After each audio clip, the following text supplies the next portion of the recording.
আজি মটন বনাম। মটন বেছিকৈ নাখাওঁ, কিন্তু যেতিয়া বনাওঁ অলপ ভালকৈ বনাবলৈ বিচাৰোঁ আৰু। এতিয়া মটন হৈ গ'ল, এতিয়া মটন আছে ধুনীয়াকৈ।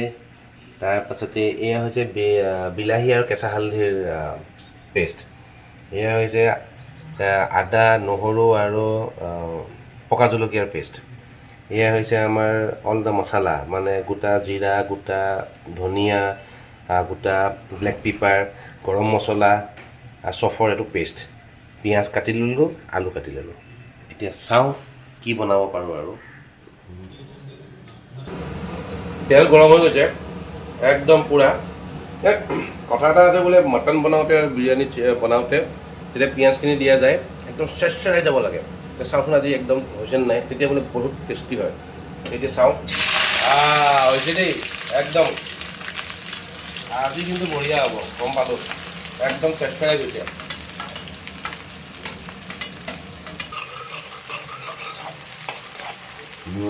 গল্ডেন ব্ৰাউন কালাৰ কৰিব লাগিব। গল্ডেন ব্ৰাউন কালাৰ কৰিলে তাৰপিছতে বাকী ওপৰখন দিব লাগিব। পিঁয়াজ গল্ডেন ব্ৰাউন হৈ গৈছে। এতিয়া আদা, নহৰু আৰু জলকীয়া যোনটো পেষ্ট দি দিওঁ। এতিয়া নেক্সট আমি বিলাহী আৰু কেঁচা হালধিৰ পেষ্টখিনি দিম।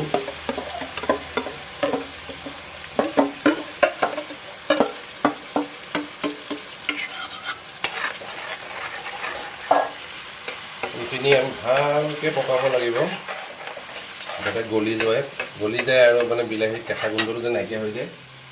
এতিয়া অলপ ইয়াত আমি নিমখ দিম, ফুল নিমখটো নহয়, জাষ্ট এইখিনি বস্তু গলিবৰ কাৰণে।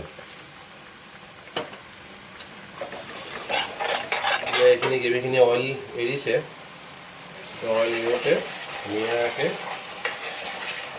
মই গোটা জিৰা, ধনিয়া, গৰম মছলা যোনটো পেষ্ট আছিলে সেইটো দি দিওঁ।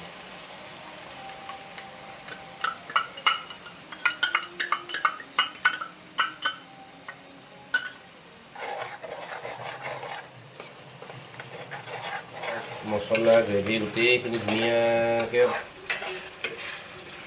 ফ্ৰাই কৰা হৈ গৈছে। এতিয়া আমি মেইন মটনখিনি দি দিম ইয়াত।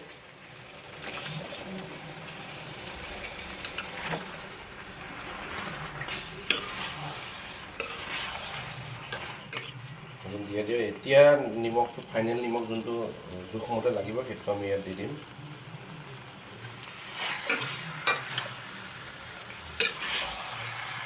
বাছ, এতিয়া আমি আছেগৈ কমচে কম 45 মিনিটমান লাগিব।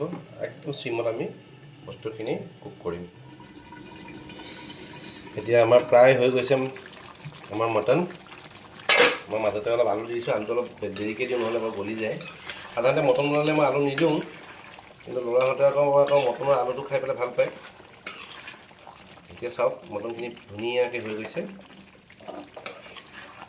এতিয়া মই অকণমান পানী দি পেলাই আৰু 10 মিনিটমান সময় ৰাখিলে আমি পৰিৱেশন কৰিব পাৰিম।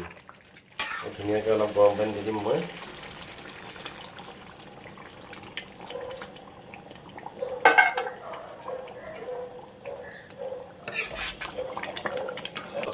সময় ঢাকন দিলে, চেটেল হ'ব দিলে আমাৰ মটন পূৰা প্ৰিপাৰেশ্যন হৈ যাব।